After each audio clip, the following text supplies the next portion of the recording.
Excuse me, but there seems to be a dead boy out here.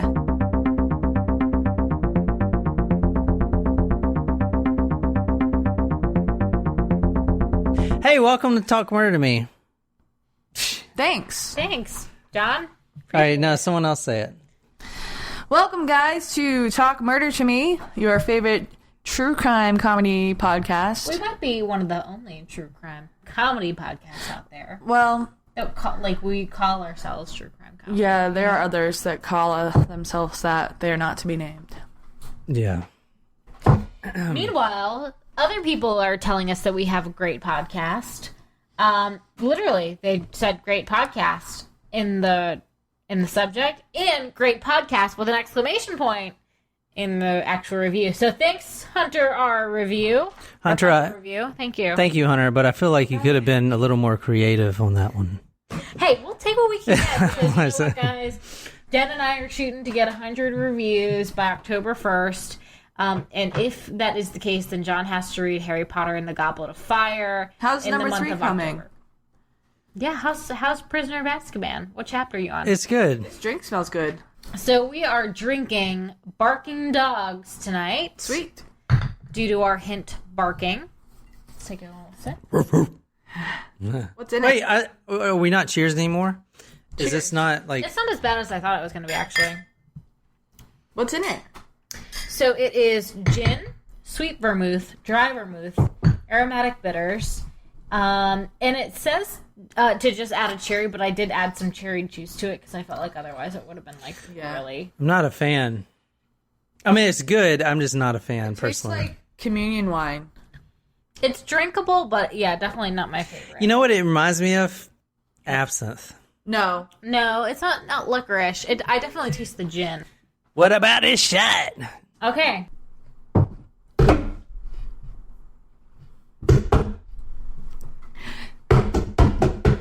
Surprise shots. Surprise shots. We don't know what they are, because they're a surprise. Cheers.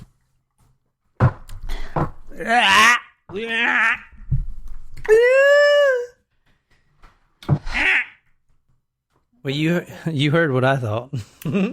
So what is this? Wait, take a picture of me doing I this. don't know. Okay, it's Deep Eddy's orange vodka. Oh, okay. I told you the hint was barking. Yeah. Now Yeah. tell me, what do you think it's going to be about? I think so. Obviously, there's going to be some gruesome murders. I think it's going to be like a dog, like a lassie dog, that discovers it and like barks to alert the police what happened and lead them to it. Ooh, that's a good one. I like hearing those. That's a good one. I mean, it's way off, but it's still a really good one. It's like Hubble or Stella. It is. They figure it out. Come on, Jen. Tell me what you got. It'll be so. What you got, Jen? Tell me your guess. I think that someone's gonna kill someone with a barking spider. A what? A barking spider? A barking spider? Yeah. I did see a barking spider drink. What the hell is a barking spider? It's a look it up. It's a spider. I don't want to. Please don't look it up. Please don't. Look it up on your screen. Does it bark? No, but Is it deadly? I think it is. Either that or it like lives in a tree. Ew. Whoa, is that a barking spider? An Australian Goliath spider. Oh, God, you imagine that in your bed? No, thank you. Wow. Please keep it on your screen. There was one time when John and I first started dating. This probably wasn't the best thing for his PTSD, but we were sleeping, and this was back in my old townhouse. Oh God, that looks like a tarantula. You know how spiders is like, Stop. oh, it's so creepy, and their little hairs on their legs, and you feel them. We were going to bed, and I felt something on my arm. Mm-hmm. Crawling, and I brushed it off, and I was like, oh my God, that was a creature. So I turned on the light, and I started I screamed, turned on the light, and there was this big ass spider. I was like, ah! Like thrashing. Woke John up. He was like, do not ever do that to me ever, ever. But I had him kill it, and it was like She's lucky she survived that. You can't wake a veteran up like that. I know, but I mean, if you had a spider crawling on you when you were sleeping and felt it, and We had camel spiders. don't want to know what that is either. A spider that can kill a camel. Oh, I want to talk about one thing before we get started. So, guys, Okay. I know one more thing. We got to listen. What do you think about the Patreon episode? Did you think the cops did it or not? I want to know because I've been thinking about that a lot. No. So, if you guys haven't subscribed to our Patreon, which you haven't because we haven't got anyone subscribed yet, No, that's not true. We have subscribers. We're making $8 a month on Patreon, and 3 out of 4 of those subscribers Are not us. yeah, I mean, do you think he did it? Or the cops did it? What do you think? I don't know. Like, Are you still going back and forth? I think the cops had a lot to do with it, but I don't think they killed him. I think he committed. Well, I don't want to say too much because people that haven't listened to it. And because Siri's listening. Yeah, true. Yeah. No Police might be listening. I was kind of concerned about that when we were talking about it. I was like, what if they listen That to was a great episode. That was a good episode. I liked the participation. Yeah. Guys, if you haven't, go to patreon.com/talkmurder. It's like a social app. $1 a month. You can get all the episodes that we put on there. We got 4 so far. Yep. And by the time you hear this, we'll have like 6. And they're full episodes. We'll never put them on iTunes. And they're unedited. Well, they're very slightly edited. I basically edit them out to make myself look really good. But I keep... We see how it is. I know. All right. If you didn't know that's what he was doing Yeah. the entire time, then you're like... The Patreon episodes are, I do not edit them that much, so we ramble on about all kinds of fun shit. Okay, so let's get started. All right. A barking dog. He finds a... Lassie finds a victim, and a barking spider had bit the victim. Where are we going? Nicole, where are we going? Geography B, winner, 3rd place. Oklahoma. Bronze medal, Oklahoma. Jen, Texas. Texas. We're going to the United Kingdom. London. All right. The city of London. Okay. The city of... Dr. Cream. Yeah. The city No, of... wait, he was Chicago. Half and half. I don't remember. Whatever. The city of Barking, London. Oh, that's right. That's right. That's right. Got it. Did you know that was in there, Jim? Yes, I did. Then why didn't you say that was There's a city called Barking? Yes. Barking? It's like Damn one it. of those... It's I like, like to throw those clues at you because I wanted you guys to think dogs. yeah, but it's like... And, I didn't think dogs now, did I? Because that would be too obvious. That's why I said spider. and that was a good guess. Thank you. And I tried to throw you off. I try to make the hints as great as possible. My other hint, do you want to know what my other hint would have been? See, the point about hint is not to throw us off. It's about to help us so that we can make a relevant drink. Well, I did not know that. Guess what, guys? What? I got PowerPoints for you. Sweet. Oh. He needs some braces. He's a killer. He's the killer? He said he's a killer. He's a killer what?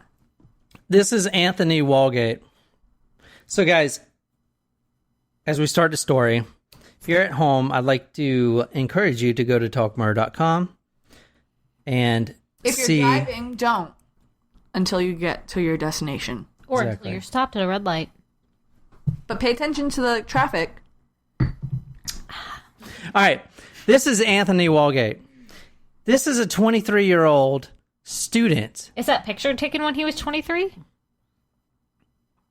That looks like No, 19. he looks like younger. 19. Looks very tiny. 16. Okay, this guy, Anthony Walgate, dreamed of being a fashion designer. And in fact, he was actually really good. If you see some of his design work, he had a huge binder. And I'm not a designer. I literally wear the same clothes every day. But if you flip through his binder, it was like hundreds of pages of dresses and shirts and Cortexes and... What's a cortex? Or Cortexes. Or what's it? Corsets. Corsets and stuff. Like all kinds of stuff, right? So, Context is a word, though. I don't know. Maybe I'm thinking of context. All right, no. Cortex is in the brain. Jen, turn your brain on. Turn your brain on, Jen. All right, he was born and raised in Hull.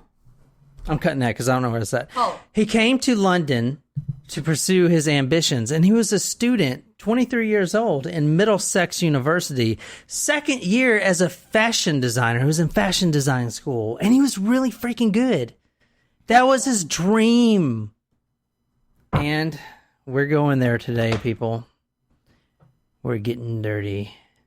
He was gay. Well, that was going to be my question. Oh, you knew that? Well, I mean... You don't have to be gay to be a designer. No, but especially if you're designing female clothes, it would be a question coming into my mind. July 14th. Well, actually, it was the night of the 14th, 15th, then the following days.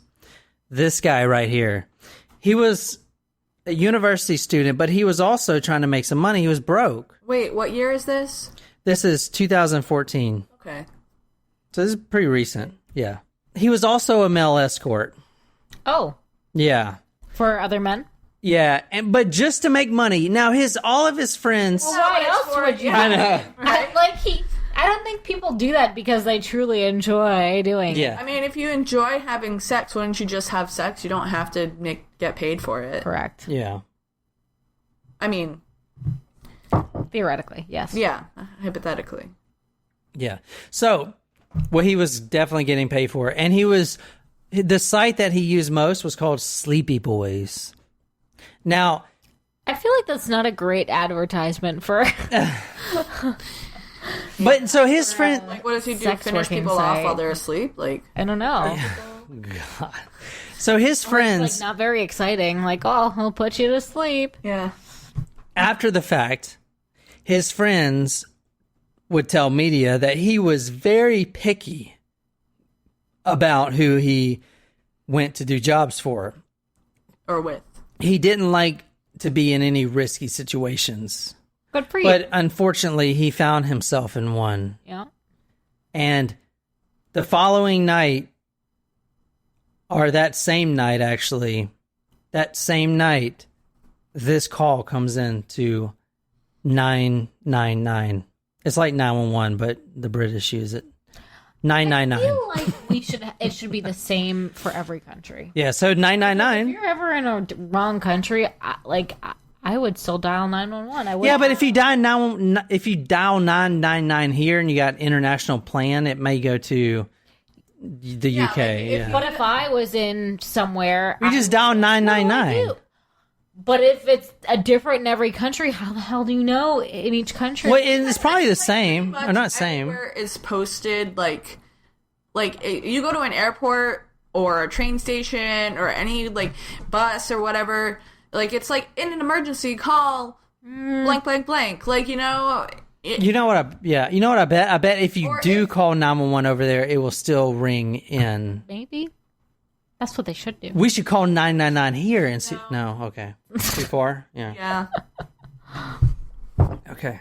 Because don't you get fined for, like, a fake call or something? I don't know if you get fined, but... One time when I was, like, 7, maybe, we were at my Nana's house, and my sister and I were over in the next room while my parents and my Nana were eating or something, and she had this phone, and it had the pictures, like, the different, you know, fire and ambulance and cop, and like, she pressed it accidentally, and the cops came to the house, and I got in trouble for it. So, thanks a lot, Juliet, for giving me my first, like, really traumatic experience of dealing with police.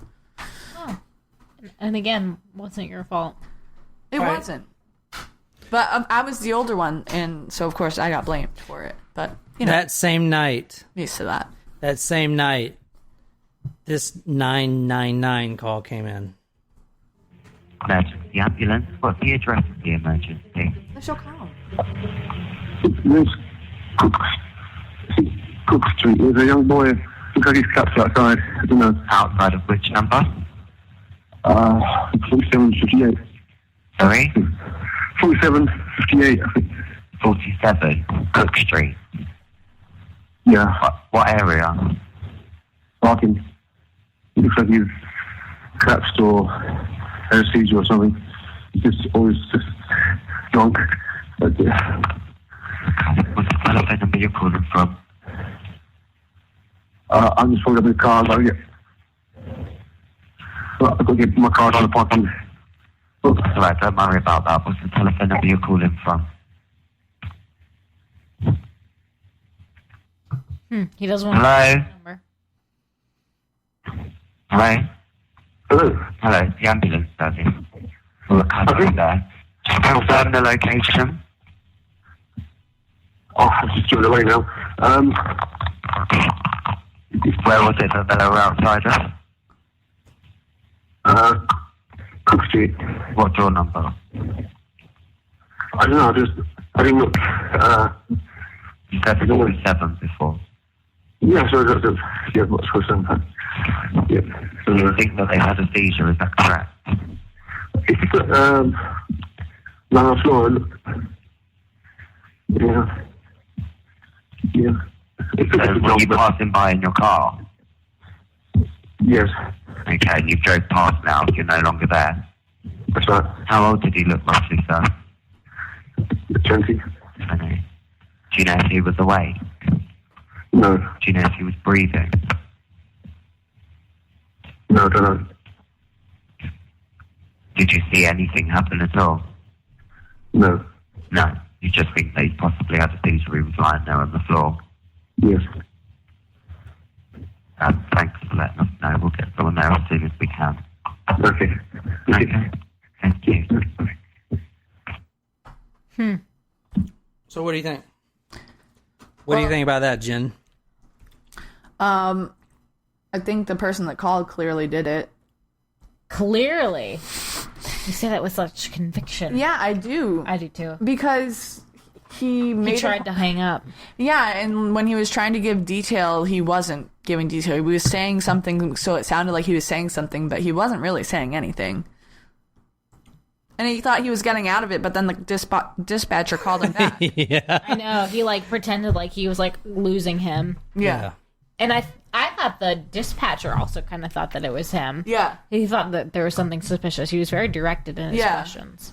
I want to say when I pick these stories, that I don't try to go for the smartest serial killers out there. So, and this guy does definitely not qualify as one of the smartest.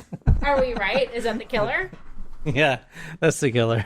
All right. Okay, so We got an early win tonight. all right, so what did he say? He said that there was a boy passed out, a young boy. He looked like he had a seizure. That's oddly descriptive. You could for someone 47.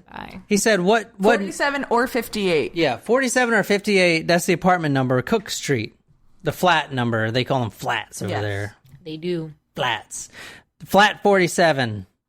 And then the dispatcher calls back and was like, "What's the number?" And then he said, "I don't know." And then the guy that, the caller didn't know. And the dispatcher said, "Didn't you say 47? Oh, yeah, that's right. 47. Okay. Then he said he was driving off because he's not from there. He was just passing by in his car and he was a good Samaritan. And he saw the boy on the ground, and like any good Samaritan, he calls 999. Mm-hmm. I keep wanting to say 911. So, would you believe what happened next?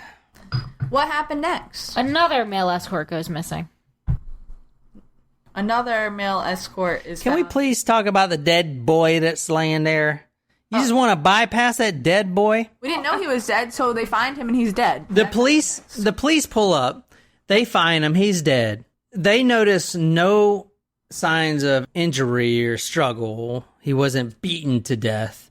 He was dead, right? Mm-hmm. They also noticed a brown bag in his pocket filled with it had a black vial of liquid ecstasy. It had a little bit left. Now, we're going to be talking about GHB. So remember the episode that we talked about with the poppers? Oh, yes. So it's this kind of GHB, and I don't do GHB every night, so I'm not an expert. Just every now and then. Yeah, so it's what they call a chem sex drug. CHEM chem dash sex drug. So, it's big in the homosexual community. They do this GHB. But the problem with GHB is if you do a little bit, it makes you feel wonderful. I mean, oh my God, so good. Like, oh my God, please go try it. But if you do too much, it'll kill you deader than a horse. So is it an overdose? That's what they thought. They thought it was an overdose. So this Good Samaritan called in. Now, he probably should have stopped, right? To, like, try to help the kid. But, you know, he still called. Anyway. Yeah. Well, no. The police, the killer. Yeah. the police, they find the body, and then they go to 47. They knock on the door. A nice young man answers. Hello. And he's like, hey, there's a dead boy out here. Excuse me, but there seems to be a dead boy out here. And then, so. Do you want me to do the British accent or not? Yeah, do it. Please do it. No, please do it. Yeah. Please do it. Well, I mean, you're probably going to cut it. Whatever so moves you. So the police were like... Apologies to our British fans. I just really like your accents a lot. The police were like, do you mind if I come in? And so they came in, and they looked around. And upstairs in the flat was the caller that had called sleeping in his bed. He lived there, obviously. Oh. He said he was driving his car away. What an idiot. But he lives there, and police were like, didn't you just call us?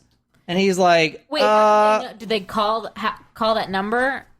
And no, they just... I'm sorry, but weren't you just the one that called us, bloke? No, I don't like They that. do use the word bloat a lot. Bloke. I've seen that a lot. What is that? It's like chum or boy or fella. Bro, I guess, is the most relatable word. Guy. The victim's phone, Anthony Walgate, his phone was also missing. Okay. Now, I want to tell you that about the worst police force on the planet here is in this freaking community. And I'll show you later, but they immediately said, oh, he overdosed on a chemsex drug and he was homosexual. He was an escort. He was an escort. So it's just an overdose. Not a suicide, but just accidental. Case closed. Even though the caller was in the bed up there and he deliberately lied about it. How did they know he was the one that called? They traced his phone number. Oh, they traced it. Okay. And I think that's interesting. I don't, like, compared to the 911 calls that we've heard from United States, like, they don't ask for the phone. I've never called 911 myself. So I don't think they ask for the phone number you're calling from, do they? Yeah, I don't know. Well, that's in the UK. It's probably different one. Well, that's why I think it's good that they do that in case they have to get back in touch with the person. I would just assume that they would be able to get to access that phone number because they were able to access it before. Yeah, that's true. You know, maybe they were just like trying to get him to. Maybe the call operator person was just really smart and like knew something was up. Well, all right. So the caller was sleeping in his bed. So the police go up there and is like, what the hell, man? Like, you literally just lied to us. And he said, I came home at 4 a.m.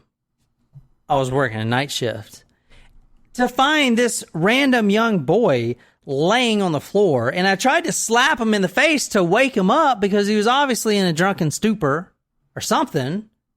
Right? Or had a seizure or something. And it wasn't my fault. I was just trying to help him.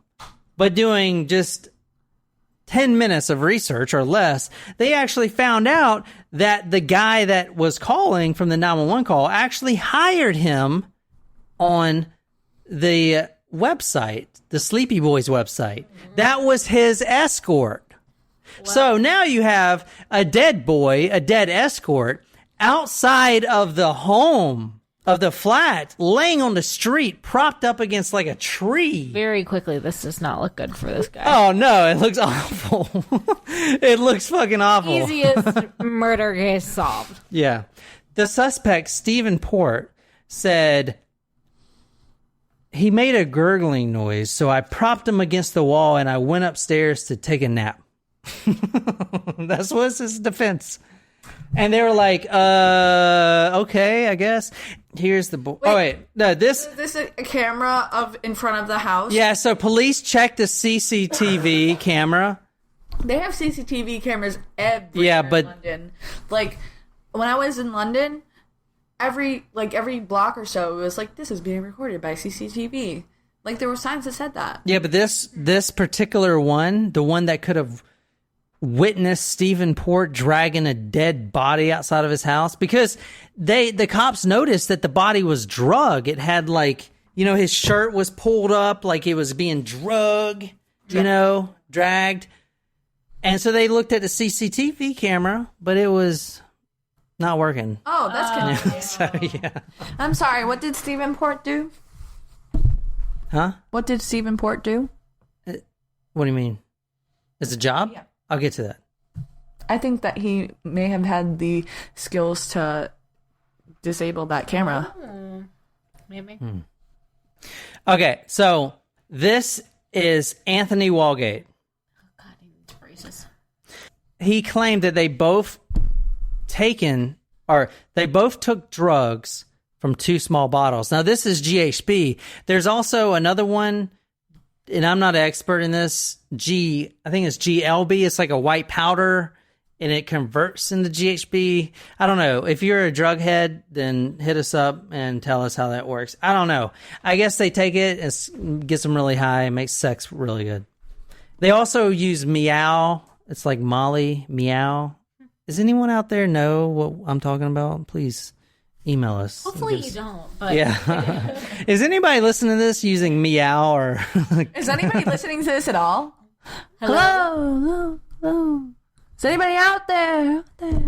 Okay, so now they had sex twice, but after taking the drugs that they both took, they both became sick. Now he's coming clean. So he's in the police station. They're like, what the hell? Come on, you just lied to us. Tell us what really happened.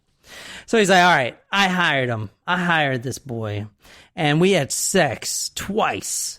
And we both took GHB. And then he was going to leave my house because, you know, the job is done. But he suddenly became really tired. So he decided to take a nap on the sofa. Right? I mean, that's okay. That's understandable. And the reason he did that is because it's so late. Plus, he's tired. He doesn't want to take the train and yada, yada, yada. And then when Stephen Port left for work the next morning, Anthony Walgate was still there. He was snoring, in fact. Right? That's what he told police. Yeah. So he was in a deep sleep when Stephen Port returned. He was still in a deep sleep, like REM, like really deep sleep. But then at 3 a.m., he found Anthony, his escort, stiff and rigid. And he was worried because now he's confessing to the police. So I was so worried that he was dead that they're going to think I murdered him or something. So, yeah, I drug him outside and called you guys. Come on. But when I went to work, he was fine. He was literally snoring. And I came back, he was sleeping. But then he was stiff and rugged. And obviously he had taken more drugs while I was at work. So I just drug him outside. You know, so he didn't stink up the place with his decomposition. Right? So they bought it. Bathed him. Well, also, like, you know, Dennis Nilsson. He's also like lied now several times. Yeah, what's the right story? And also, like, what was the position that they found while Anthony Walgate in? Because if you're entering the phase of rigor mortis, you don't just, like, drag someone and then plop them and just be like, okay, like, aren't you, like, stiff? Like, Yeah. You can't just, like, position can't. him anyway. Well, all right. So it's really funny. You said that all the victims I'm going to talk about were in the exact same position. They were sitting like on a wall in an L-shaped position. With their hands out? Yeah. And Oh my god. Like, you know, like that, like, you know, the little statue of the butler that's, like, holding out the tray? Yeah. Just have him as a bookend or something. That's weird though. Yeah. Their arms were out there like that. Okay, here's a picture of. By the way, what was he doing? What was he doing to him? I don't want to know, but I do want to know. Talkmurder.com to see all the pictures. This is This is the actual place Like, that he worked for. hold on. Jen. Was he like No, I'm reaching? trying to figure this out. Hold on. Bear with me. No, Jen, don't get on your phone. No, I'm not on my phone. My phone's all the way over there. She's acting this out. Okay. I got it. Jen. Hold on. I got it. What? Okay, what were they doing? This. Jen, I always move your earrings. Those are your earrings. Yeah. This. This is what they were doing. What are you doing, a push-up? Someone else was behind him. Oh my god! Wait, what? Oh my god! Oh, Can we do shit. it again? Yeah. This is what they were doing. Jen, what the? But he would have had to have Hold on, died. get another one. Let me No, do it. he Hold on. he would have collapsed in that position if he died. He can't have just like stayed propped up in that Unless he was position. against the wall. Yeah, they put him against the wall. Yeah, but then his arms wouldn't be up. Like when you're dead like that, when you die, you slump and you're dead. So maybe he had his hands up on a table or something. Yeah, I think that's probably more likely. But I think he died doing that. Let's see. He died in doggy style.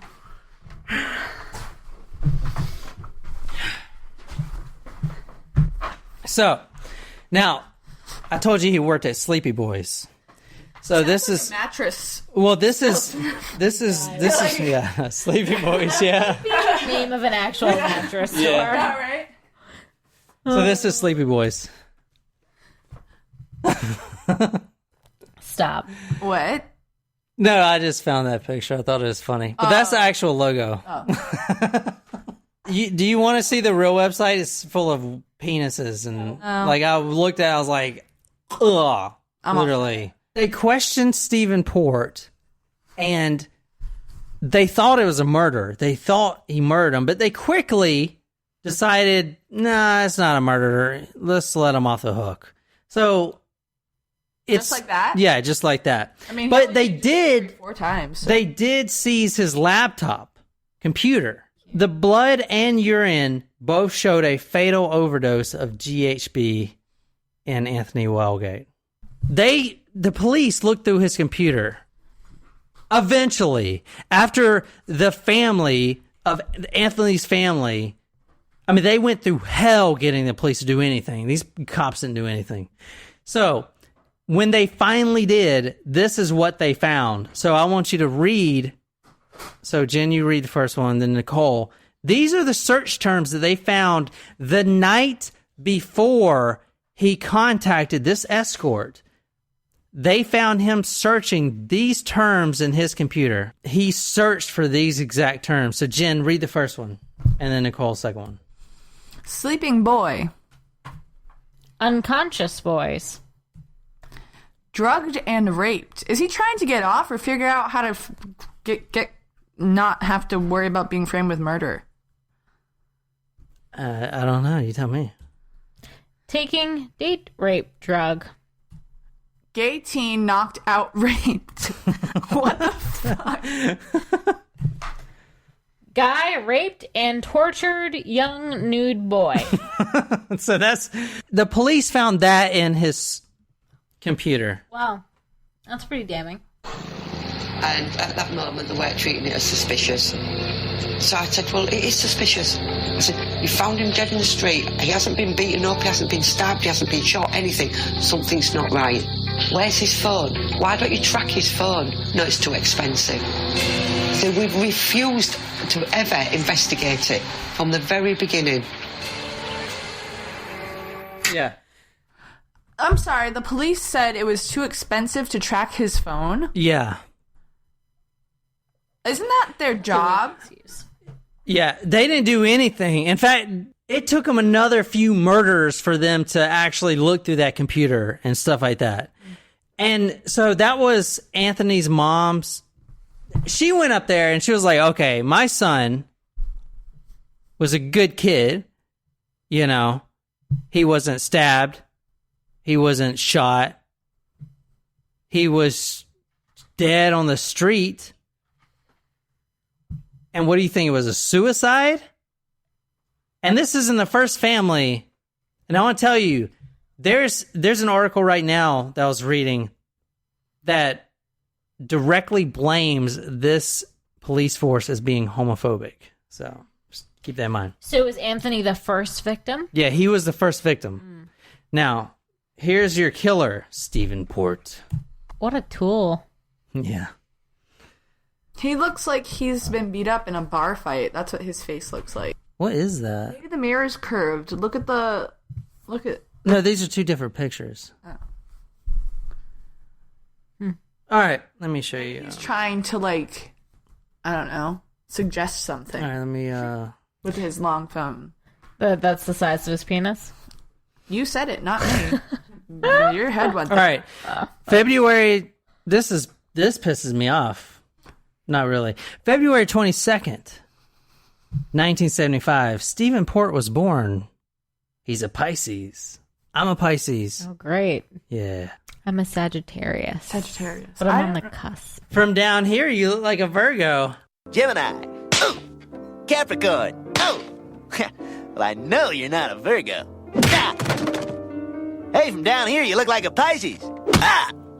You I know, don't understand. Pisces are the most bipolar of all. Makes sense. Mm-hmm.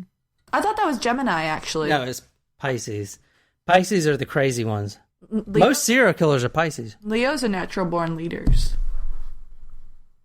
Which is why I'm the CEO of this podcast. Yes, but let's keep in mind that you said you couldn't do this podcast without me, so. Yeah, that's true. Mm-hmm. All right. February 22nd, 1975. He was born Is he a ginger? South End, Essex. He's a blonde, looks like.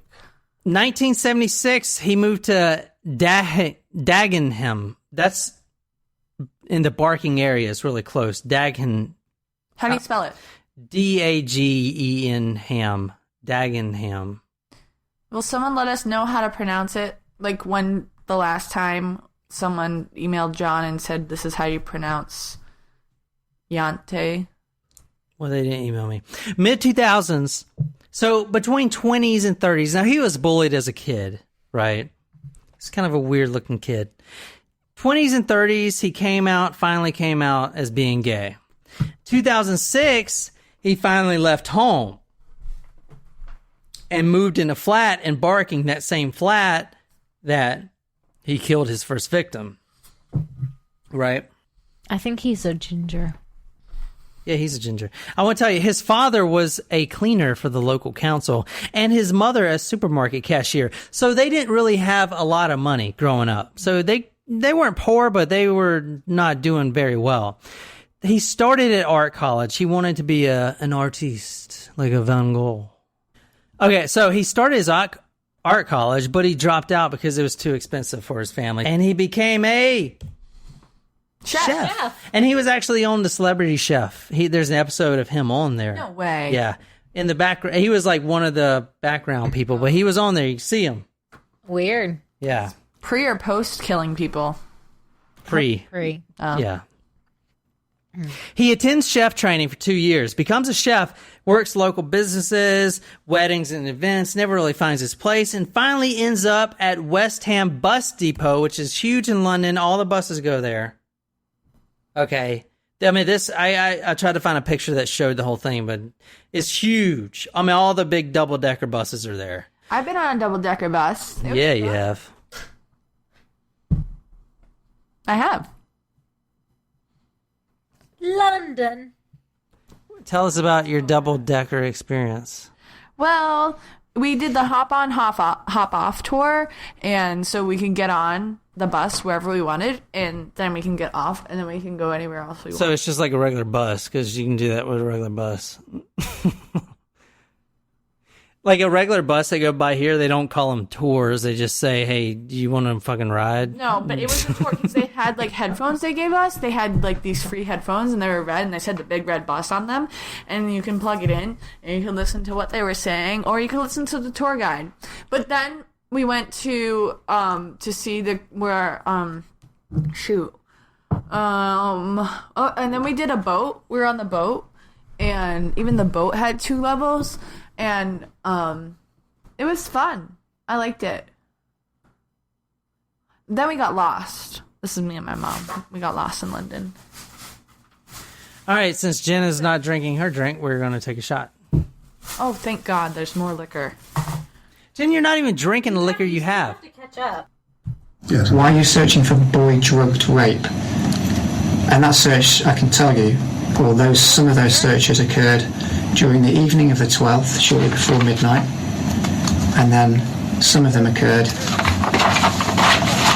in the early hours of the morning. I mean, he looked pretty emotional. Later on in the morning, after 4 o'clock, and onwards later on that day on the 13th, on Sunday the 13th, the time when Jack Taylor is either dead or dying. You're searching for boy drugged rape, etc. Why is that?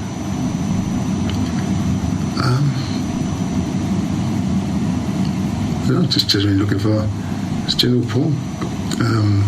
That's not general porn, Stephen, is it?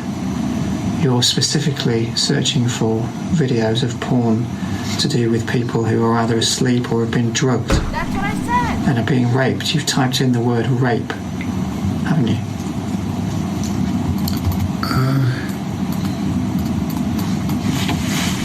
Yeah, that's just searching for random videos. What's nothing specific in particular? Nothing specific. Is that right? Yeah.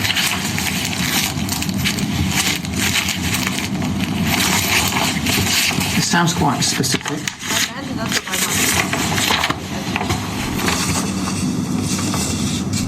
mom You were searching for these videos before Jack came over to the barking area, and then when he was in the barking area, you were searching for these videos as well. Is that because you were with him? No. And that you just drugged him as well? No, definitely not. Were you watching these videos whilst having sex with him, raping him whilst he'd been drugged? No, definitely not. Definitely not. Okay, so here's what happened.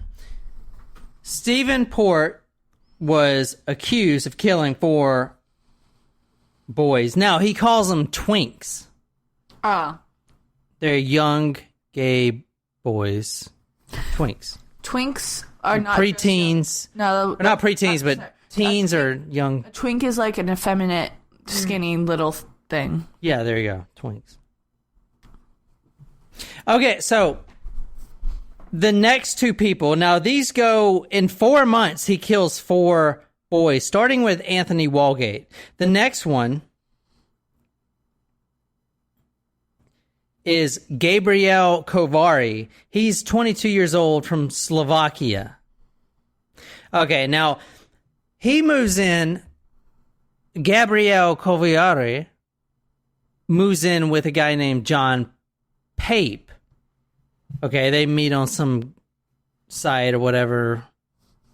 They move in. He's got a spare room, so he goes to London. And he only stays with them for 6 weeks. And then he moves out because he found someone else to live with. And it was, of course, Stephen Port. Stephen's neighbor that you'll hear a lot, his name was Ryan. He has seen the whole progression of Stephen with all these online dating apps and getting young kids over boys, you know, and the escorts. His eyes were red raw and almost slurring his speech, he said. Massive clear plastic container that filled the entire coffee table. There were dozens of vials of GHB and white powder on his table. He went over to Stephen Port's house and saw all this GHB, which is pretty expensive, just like a lot of it, right? Mm-hmm. And way too much for personal use. In 2005, Ryan Edwards got to know Stephen Port as a neighbour. So I used to live there where the blue chairs are on the first floor, so diagonally opposite to Stephen's flat here. So I had a good view, actually, there of wherever he was out with normally young men on the ground floor. Stephen's appetite for men was extremely high. It was almost like an insatiable thirst, because it was literally one after another, after another, after another. Port was regularly meeting young men through gay dating and escort sites. He had multiple profiles and used a variety of fake names. Stephen's type was, in gay terms, a twink, which is, a young, slim gay guy, sometimes effeminate. The chaps that Stephen would date would be sort of 16, 17, 18, and almost a bit vulnerable types. Stephen did have a peculiar childlike personality. There was one time when it was coming up to one of my parties and I found an old, disused toy truck. I gave him the toy truck as a present, and so it was a bizarre sight. There was a party happening. Stephen was sat on the floor, cross-legged, and pushing the toy truck up and down the floor, again, like a world of his own. Something's off with him. Yeah, he's got some mental issues. Well, yeah. When he did go to court, everyone noticed that he would whimper, like when someone asked him a question, kind of like in the interrogation, he would you couldn't hardly hear him. They repeatedly had to ask him to speak up. There's only 4 that were killed. Gabriel Kovari was the second. How far apart were they killed? Right, like a month apart. Oh, wow. Yeah, so, all right, I'll go through the timeline. June 14th, 2014, he was 39 years old. Stephen Port was 39. He messaged Anthony Walgate, the first victim. June 19th, Anthony Walgate pronounced dead. June 26th, the police arrested Stephen Port, for his murder. You mean July? I thought July. No, June. Remember, they arrested him, but then they let him go. Okay. Because they couldn't pin anything on him. They arrested him for suspicion of perverting the course of justice. I guess it's like a UK thing. That's like obstruction of justice. Yeah, obstruction of justice. Okay.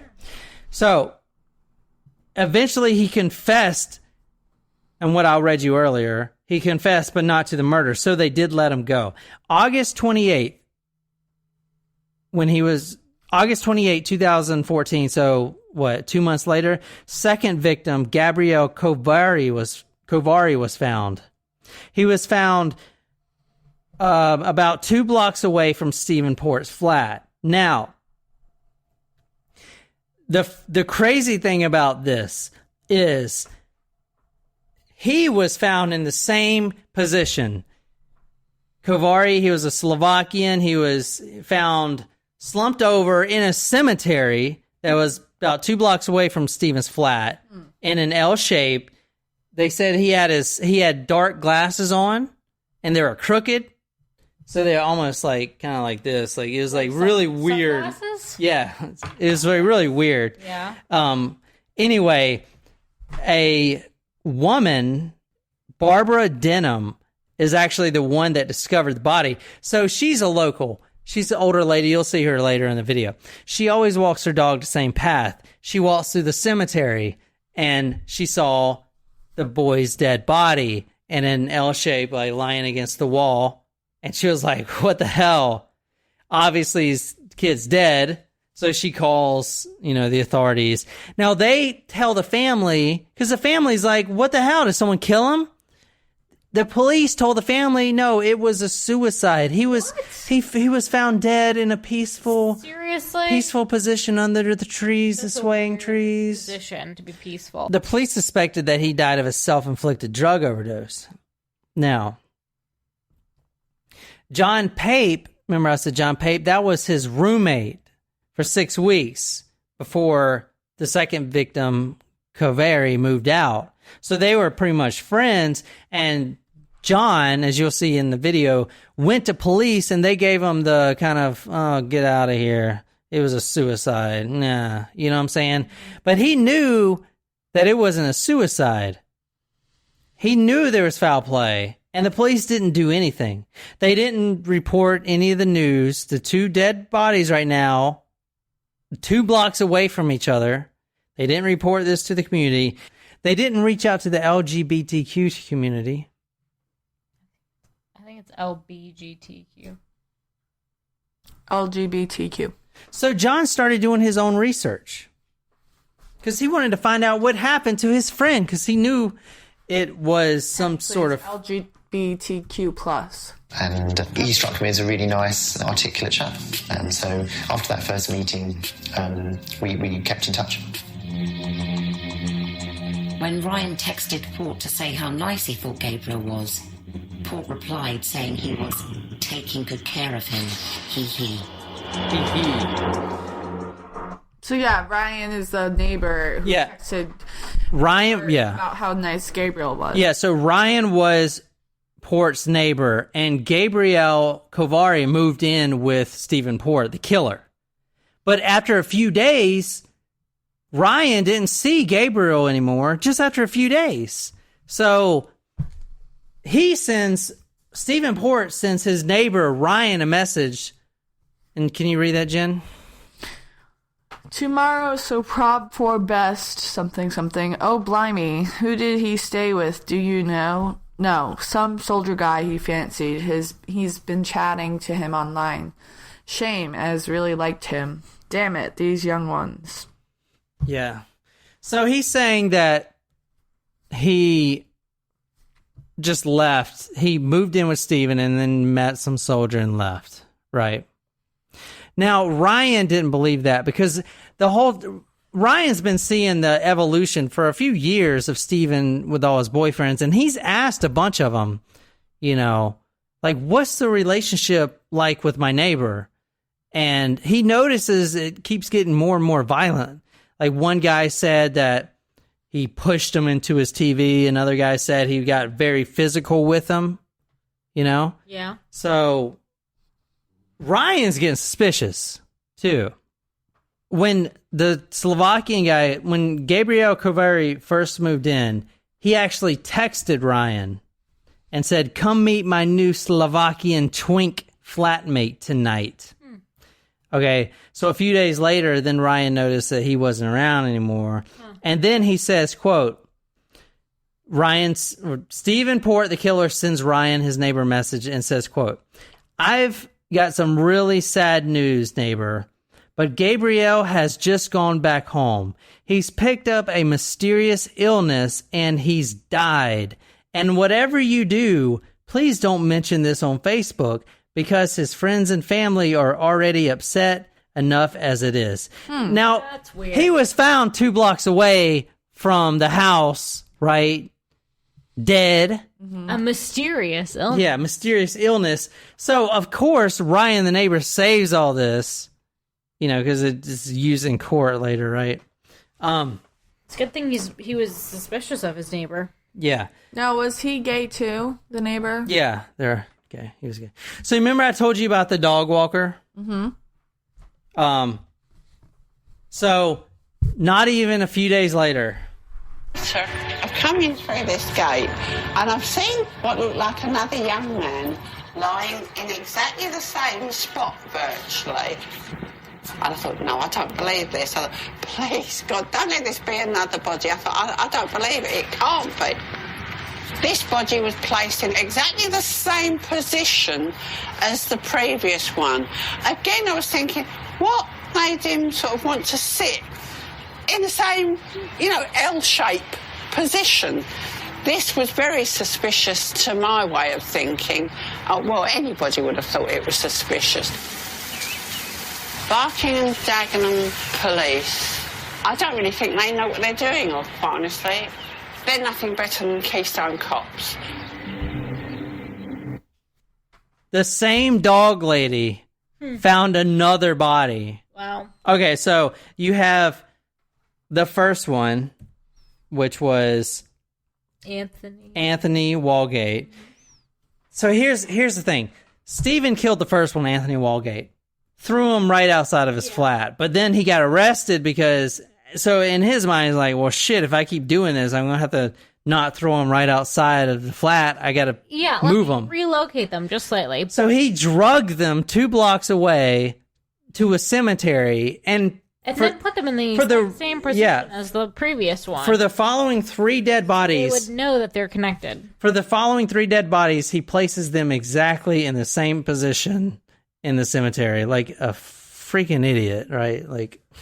All right, this second body that she found was of Daniel Whitworth. He was 21 years old. Now, and these guys are all the same, like twink. Yeah. So he actually... They're all around the same age and everything. Yeah. So Steven actually messaged him on Grindr, I think it was. Steven Port is known through the media as the Grindr Killer. That's Grindr. The Grindr, the app, the Grindr, the sex app, the Tinder for gays. So that's gay his people. nickname? The Grindr Killer, yeah. He found his people on Sleepy Boys, too. Well, this one, he found a few of them on Grindr. Yeah, but the Sleepy Boy Killer. And plus, Grindr's really popular, so people in the media knows that. So he messaged... It's like the Craigslist killer. Yeah. He messaged Daniel Whitworth, 21 years old, and says on Grindr, "We can go for a coffee or a pint just so you can get to know me a bit. First, so you know that I'm not some psycho." Well, awkward. Yeah, no. You are a psycho serial killer. Okay. Yeah, like if you mention psycho in the first couple of messages, like that's probably a red flag. That you are a psycho. Yeah.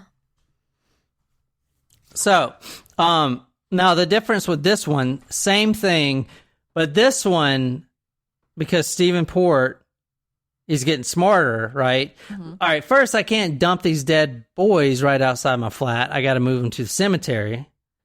And next, I have to, because the cops are already starting to suspect me, even though the cops aren't really doing anything at all.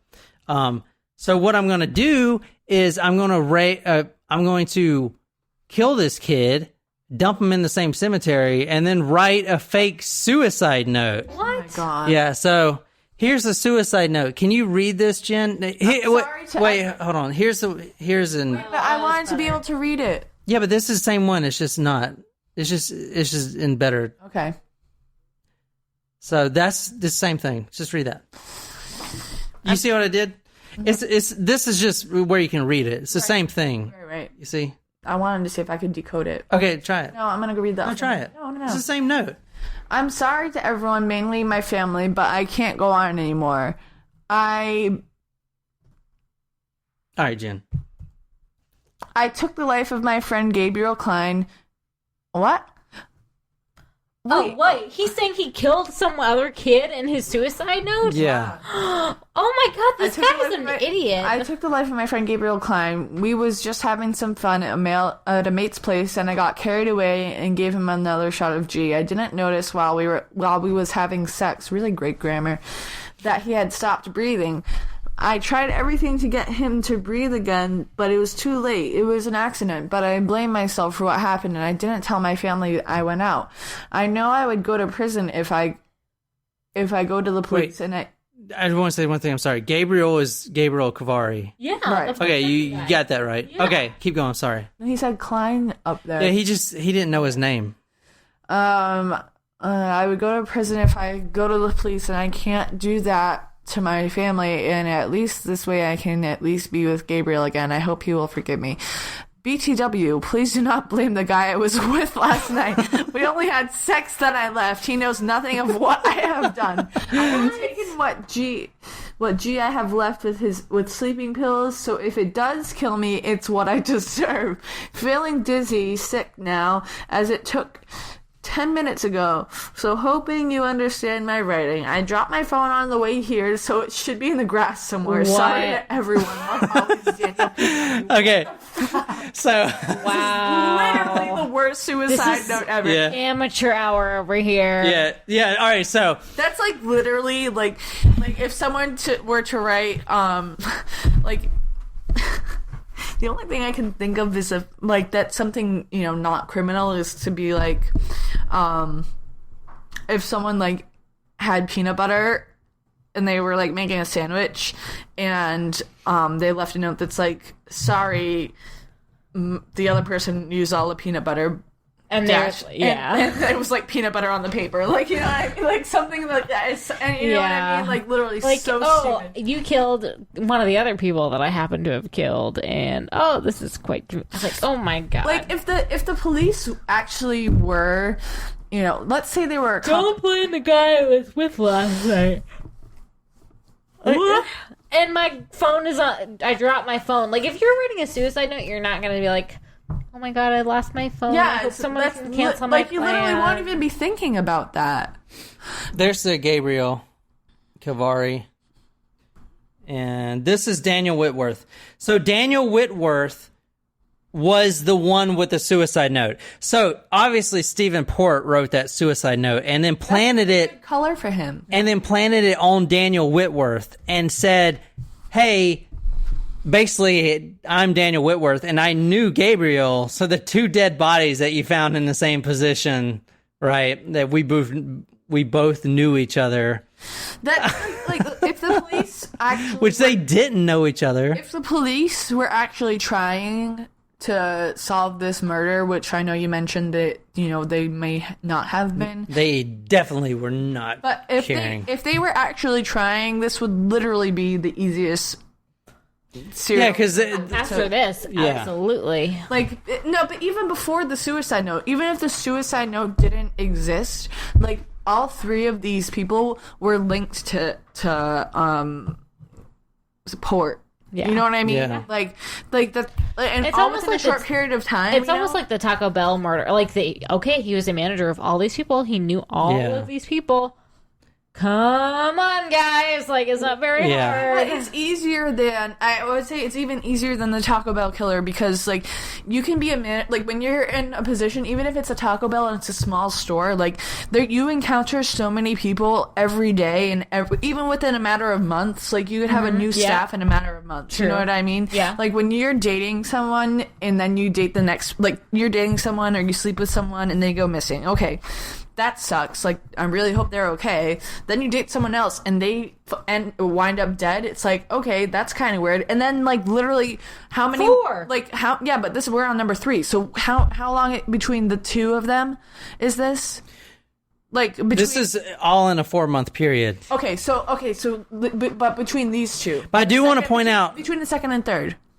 Couple weeks. Weeks. Okay, so then 2 weeks later, let's say, the third person that you have slept with or have had a relationship ends up dead, and it's like, oh, by the way, I also knew this person. It's like, even without the note, like, it's like, Too many okay, like, you coincidences. literally knew all 3 of these people that died, and they were all found in the same position. That's so, like... But here's the thing, the cops didn't care at all. So with this note, all right, actually, you know, the other one, right? Hold on, the fucked up one. So they gave this, all right, to the family, Daniel's family, his parents. Like, they that's cut not off his writing. the sorry to everyone, love always. Yeah. They emailed just that part, the sorry to everyone, love always. Yeah. They emailed just that part to the family and said, does this handwriting match your son's? They didn't give him the whole note. Right? Mm-hmm. And then they were like, I don't know, because who knows? Everyone uses freaking cell phones these days. So they gave them this Yeah. part, or they gave, like, above or below. All right, so Yeah. just the signature. Just that part. They emailed it to him. They didn't care. So and then the cops said, don't worry about it, Miss Whitworth. We have our handwriting analysis team on it right now. They didn't ever do that. Right. They didn't do that at all. They didn't even have anyone to do that. But, like, your family should know, though. Like, I'm just playing devil's advocate, and I know, it's like the police didn't care or whatever, but, like, the family should know, like, from years of cards, or even if you send a text, like, nowadays, like, going back, like, if you're paying attention, you're an involved family, and we're not going back into this guy's family life or whatever, but, like, you know, you watch your kids grow up and you know what their handwriting looks like. You have all, you know, you've seen all, if you don't keep them, I know my mom does, but she keeps everything. Like, all of the cards and everything, like, you know what your family members, you know. Yeah, but why didn't they give him the whole note? Because they didn't need the whole note. They only need... It's their son's suicide note. They have a right to have this son's suicide note. Like, the son wrote to, like... I'm not disagreeing with you. The cops, like, literally were homophobic. But if it was just for a purpose of a handwriting analysis. If it's just for identification of, like, but their son's found dead, and then with a suicide note, and the cops refuse to give it to the parents. I'm not arguing with you. I'm arguing the fact that, like, if they were like, oh, I don't know if this matches, they should know, like, no, this doesn't match. Right. If it was Well, just they said it instantly it doesn't match. And then the cops were like, yeah, it does. We have a handwriting analysis expert on it right now. Said 5 minutes ago, but, like, whatever. All right. Yeah, so finally they gave him the whole note, and they immediately noticed it was cold and, as a matter of fact, written and obviously not their sons. Mm-hmm. All right, let's see. Yeah, it barely talks about his family. Yeah, it doesn't. All right, so this is John Luck, a.k.a. Stephen Port, one of his many profiles. Now obviously he took all his pictures off before, but he was making different profiles. Huh. So he wasn't using his name, he was using... Fishing. Yeah, so he lives in Dagenham now. He was from California. He worked at Helix Studios, just like an escort thing. He was a model from San Diego, California. This is just a fake profile. This is the Helix. I looked up the Helix where he worked, supposedly. He clearly didn't. No, he did not. Young guys, loads of drugs provided by older guys. They take advantage of the young ones when they are passed out. One collapsed, and when he woke up, one was fucking him. They say these... Wait, hold on, I gotta... All right. Let me back up. Let me back up. I just want to... Can we... Wait. Yeah, what? Can you just put it back on the other page? Because those guys on that page are really, really good looking.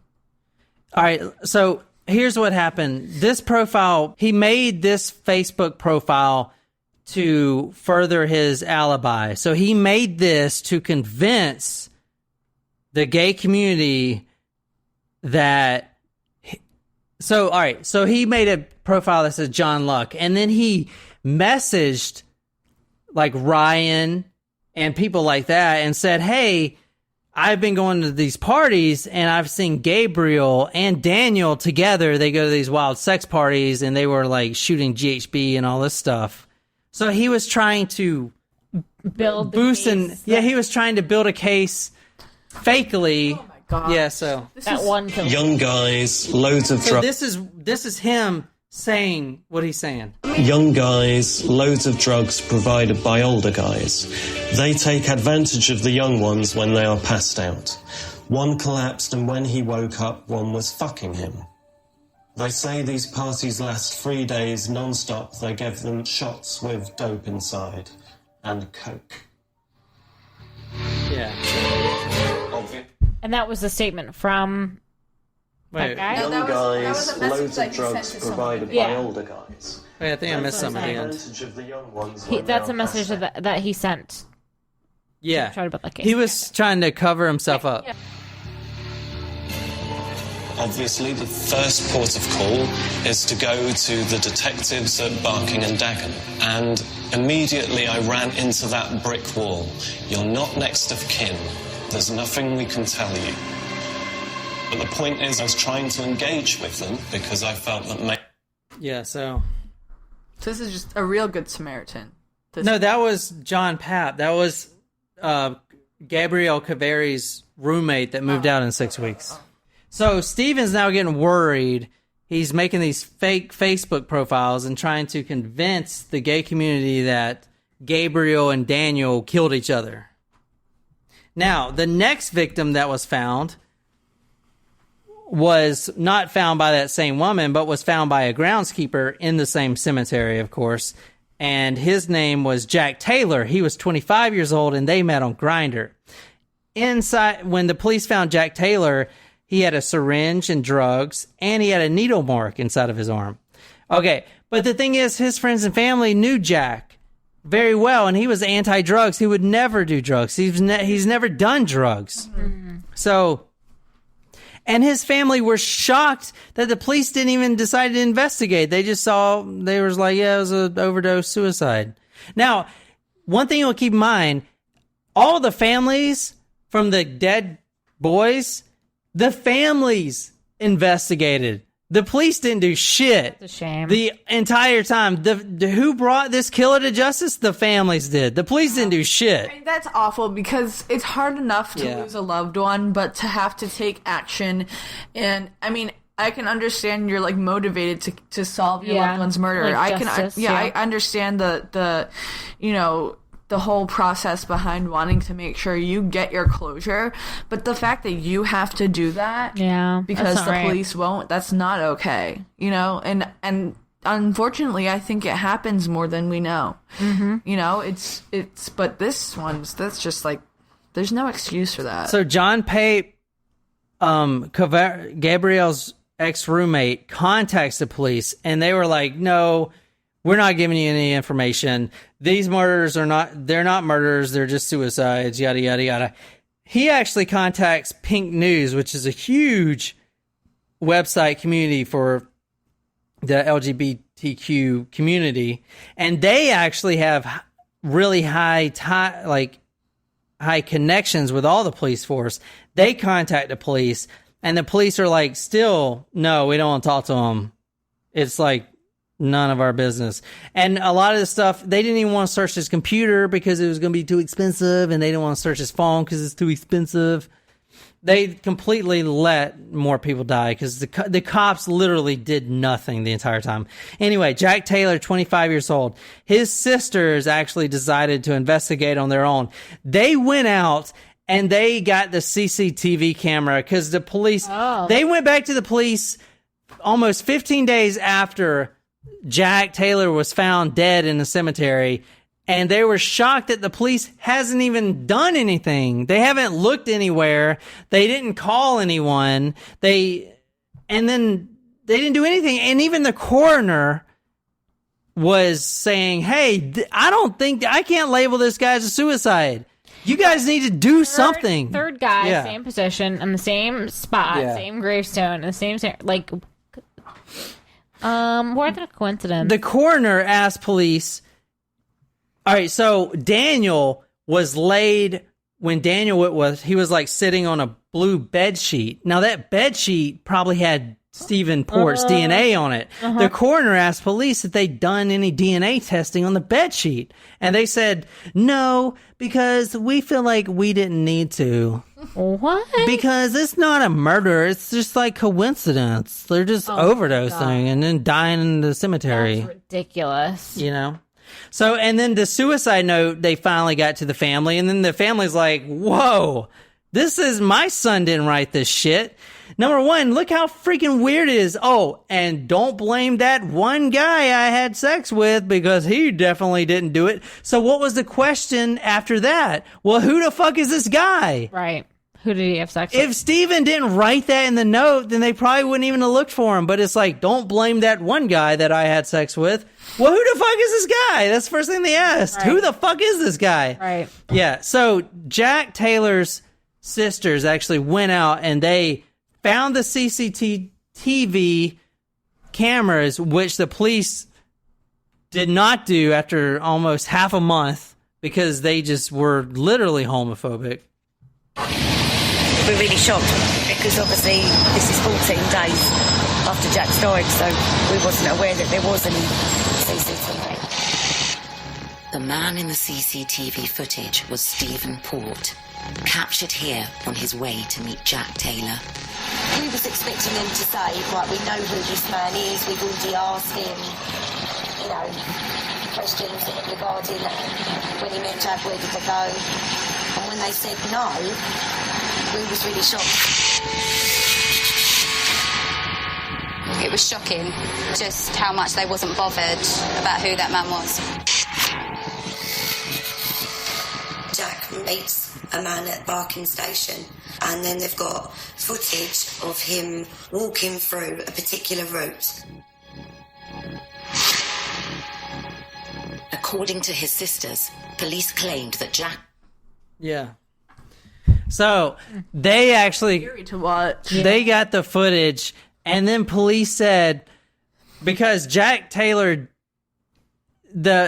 as soon, like, they didn't actually see the footage of him killing Jack Taylor. So after all this, they were like, oh, no, he didn't kill Jack Taylor. He went... It's not even follow up on the lead. Yeah, it was awful. Like, they really fucked up there. So that's Jack Taylor right there. They're so, like... Yeah. Young. So you got four dead boys. Police didn't care at all. They actually arrested Stephen Port that one time. They let him go, even though his story was complete horseshit. Mm-hmm. And here's the, listen. Log of police failings. Stephen Port, he is a liar. And yet the police continually believed him. It made me furious. Absolutely furious. They didn't want to investigate it, and it was just easy enough to believe him. Perverting the course of justice, job done, case closed.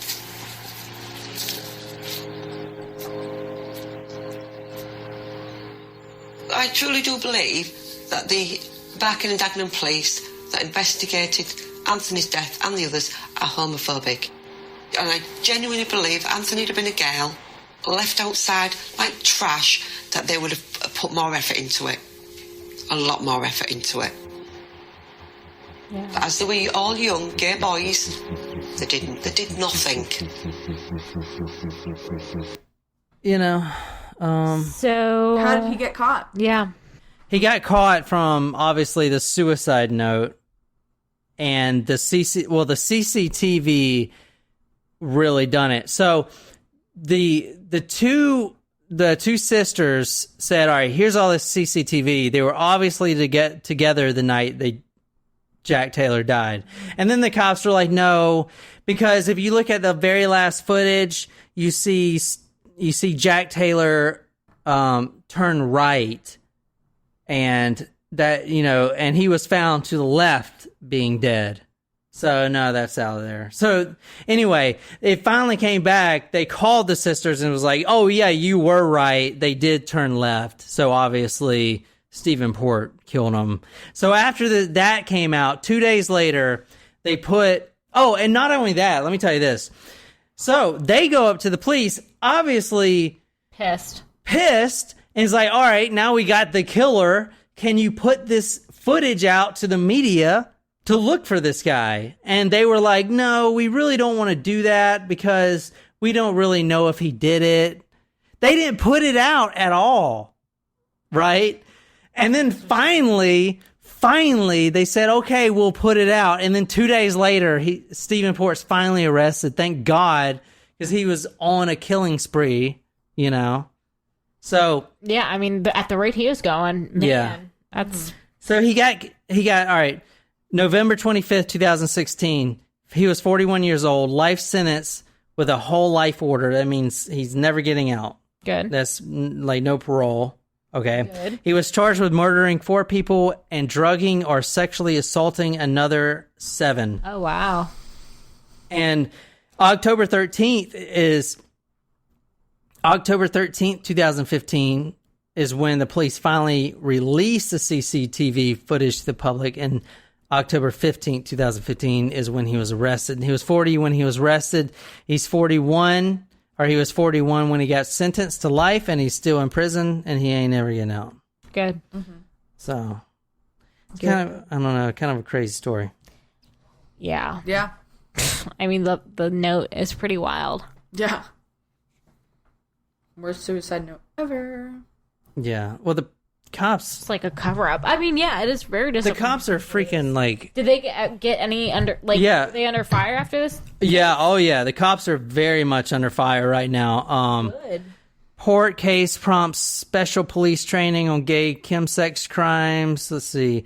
Stephen Port is sick, twisted scumbag. Let's see. Stephen Port's freedom to kill raises difficult questions for the Met. The Met, that's the police. Yeah. And the police are getting bashed. I mean, they dropped the ball big time. You know what's like kind of even more sad is that this isn't like it was in the 80s or 90s. Even this is like Very 4 years ago. Yeah. Yeah. Yeah, you're right. That's a good point. Oh, and the picture of him is the best. Let's see. This is the picture that everyone uses. He looks like such a fucking creep. This is what you see everywhere. Yeah, he is a creep. Jeez. Yeah. Balding, ginger, cross-eyed, lazy eye, something or other. So, yeah, he'll be in jail for the rest of his life. Good. Don't feel any sympathy for him. Nope. You know, it's crazy. It's like, I don't know if he wasn't trying or if he was just stupid, but okay, so you almost get caught by dragging the body right outside your flat. So then you drag the rest of the bodies to the cemetery and put them in the exact same place. Stupid. I don't even understand. that first case where he was arrested and let go should have just been open and closed. You know what I mean? Like, that's... But they told the family it was a suicide. I know they did. I know what they told the family, but they probably knew in the back of their mind that it wasn't. How can you not? Like, but here's the thing, like, you don't... Nicole and I listened to, like, before knowing any of the details about anything, Nicole and I literally pinned him from the 999 call. Yeah. You know what I mean? That's right. Yeah. But then again, like, and all right. And then they went, after the 999 call, they went to... They traced his call. They traced the call, number one. Yeah, but he got arrested for that. Number two, the address that they went to... He was there in the sleep. That was his flat. But he got arrested for that, for perversion of, for lying from, Yeah, but then they let him go. Like, they could have investigated a little bit more, a little bit harder. It's just the same thing with the prostitutes. I mean, a serial killer kills like 30 prostitutes before anyone even cares. I know. And you know, same thing. You got gay escorts doing liquid ecstasy. Right. Like, but here's the thing, and I know that this, our podcast is not going to solve the problem, even though I'd like to think that it would. Maybe it will. Maybe it will. But, is it the best profession? No. Does everyone love their job? No. Do they have to do what they have to do sometimes? Yeah. Is it, right all the time? No. But, it's still, they're still people, right. Just because they're sex workers and they may not be living their best lives. Maybe they are, in their opinion. I don't know. I don't want to judge them. It's not my place to judge them. They're still people, and their lives are still taken. And whether you are, an escort or just, out there for a good time and you get killed in a crime of passion or whatever, which I feel like a lot of murders happen that way. A lot of murders involve sex in some way, but it's still the responsibility of the police force. That's right. Of the county or town or wherever the jurisdiction lies. It's your responsibility to make sure that you do right by the victim. I'm sorry. It could have stopped at one. Yeah, it doesn't matter who the victim is or what their lifestyle is. You still have a responsibility to solve a crime because, even if you don't agree with their lifestyle, doesn't mean that it's not your job to make sure that their killer gets justice. That's right. And that's what I have to say about that. Anything else from the story? Wow, he was the sloppiest serial killer I think we've encountered. Yeah, I'd say so. Like, really, just I think he was just dumb. That suicide note is ridiculous. It's like not even saying, "Oh, I'm gonna miss you, Mom and Dad." It's like that guy that I was having sex with totally didn't do it. Seriously, don't even look into him. Of course, they're like, "Who is this guy?" So crazy. All right, well, tell us goodbye. Thanks, guys, for listening to this episode of Talk Murder to Me. We can't wait to see you next time. And don't forget to check out our bonus episodes on Patreon. You can listen to them for just $1 a month. Don't be stingy. Get listening.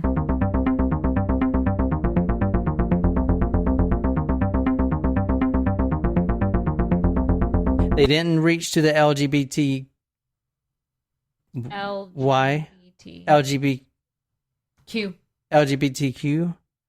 They didn't reach out to the LGBTQ. They didn't reach out to the LGBTQ community. No? What is it? LGBTQ. That's what I said. LGBTQ. Well, Jen, think about this podcast and getting rich. Right? And then throwing them hundos like this, Jen, making it rain. It was warmer than my usual pee. So at the age of 16, yeah, do that again. That ain't going in. Like, no, they say no one is 100% straight and 100% gay. That's bullshit. Take the test. I'm 100% straight. I don't know. You do talk about Christian Bale awful lot. Hang on, I'm chewing my cherry. Jen, you didn't eat your cherries. You better pop them cherries. Patreon edition, bloopers. I told you the hint was barking, so tell me, what do you think this is going to be about tonight? That was mean. Hey, guys, I told you the hint. Hey, guys. I hope you keep every version of that. Bloopers. Hey, I want to point out to our listeners real quick, if this is the last episode that comes up for a while, then the hurricane killed us all and we are dead. You said for a while. Yeah. Well, no, if period. Yeah, for a while, yeah. I mean, if this is the last episode that you've ever hear from us, we are dead from the hurricane. Enough. Wait, what's a pad with wings? I saw a commercial with it, wings. I was like, what's that shit? If you throw it, does it fucking fly? It was like, now with wings. I'm like, whoa, what the fuck does that mean? They had already learned cursive and they knew what the fallopian tubes are and stuff. So I just never learned, you know.